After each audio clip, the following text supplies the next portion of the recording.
Dibandingkan dengan Angkor Wat Sambuja, itu candi agama Hindu Buddha terbesar di dunia dalam bentuk kompleks candi yang dibangun abad 11-12 hingga abad 8. Jadi ini 400 tahun sebelum Angkor Wat. Borobudur bisa diartikan dalam bahasa Sanskerta Borotu Vihara, candi. Budur bukit, jadi artinya candi di atas bukit.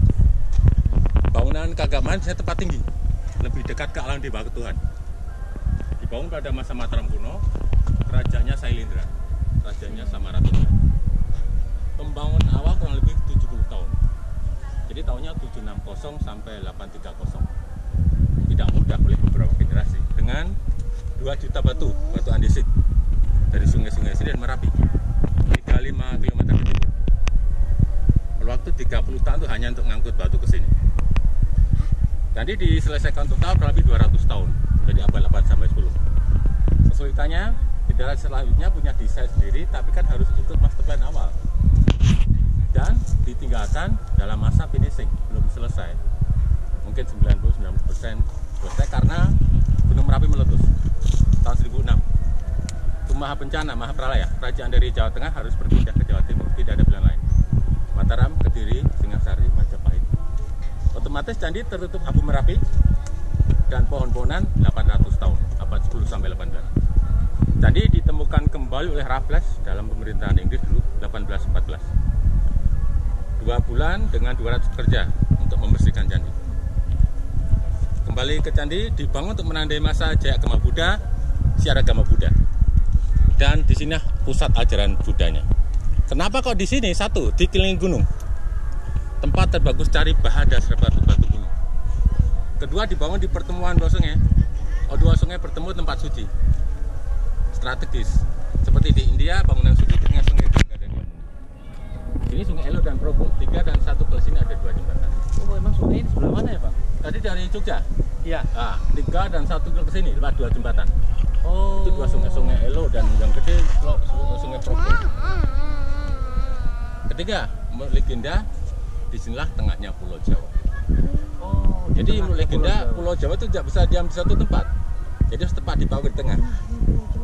Nah, ini Kabupaten Magelang. Kota Magelang 20 kilo ke utara. Itu ada Bukit Tidar. Jadi Bukit Tidar legenda pakunya, tengahnya pusarnya Pulau Jawa. Oke, kembali ke candi. Luasnya 1, 2, 3 meter per sisi. 1, 2, 3, 1, 2, 3. Ketinggian 36 meter ya, hampir ke atas. Tinggi asli kira-kira 42 meter. Jadi melesak ternyata. Berat candi 3,5 juta ton. Dan atas lebih tinggi terpotong nang petir. Jadi atas itu nang petir. Dan candi ini tidak ada ruangannya, tidak ada bilik, tidak ada kamarnya. Tidak seperti candi pada umumnya bisa dimasuki. Iya, kalau ini memang tutup. Betul. Ya, Pak? Jadi kalau ada ruangannya akan sangat rapuh karena 3,5 juta ton berat batu. Kalau candi ada ruangannya, biasanya batunya candinya tidak untuk dinaiki, tapi meditasi di dalam. Terus kayak rumah, jadi atap saja kiri kanan temboknya. Jadi bangunan tua dari batu biasanya hanya dibangun dengan Lego, interlocking stone system, Tetris seperti itu ya, nanti kita lihat. Jadi untuk umat Buddha ritualnya dengan jalan kaki di luarnya, dari mulai timur, timur ya.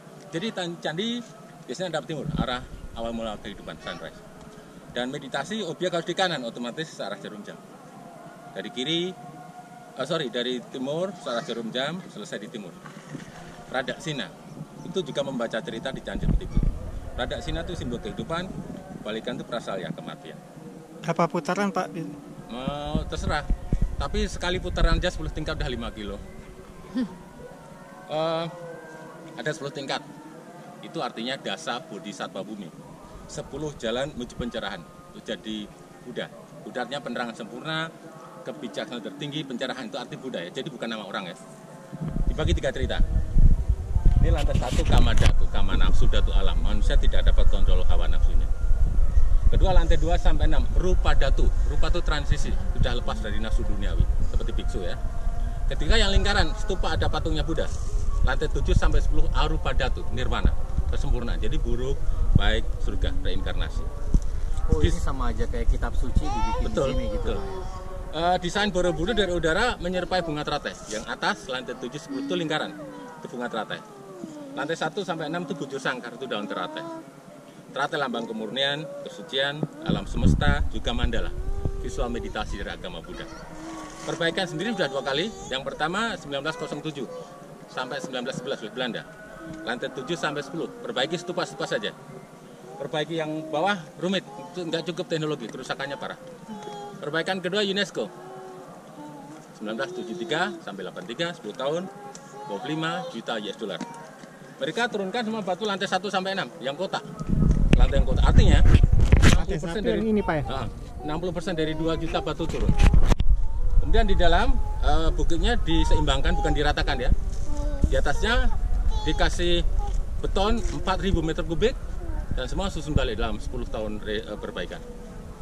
Sekarang warisan budaya dunia by UNESCO. Perbaikan ada caranya, semua harus cari tempat aslinya. Jumlah patahan di tembok ada 1.460 gambar, 3 km. Inti cerita sini, hidup harus berguna untuk sesama, untuk sekitar kita. Ceritanya banyak banget ya, 3 km, 1460 jumlahnya. Kenapa? Bahasa gambar itu lebih mudah dipahami.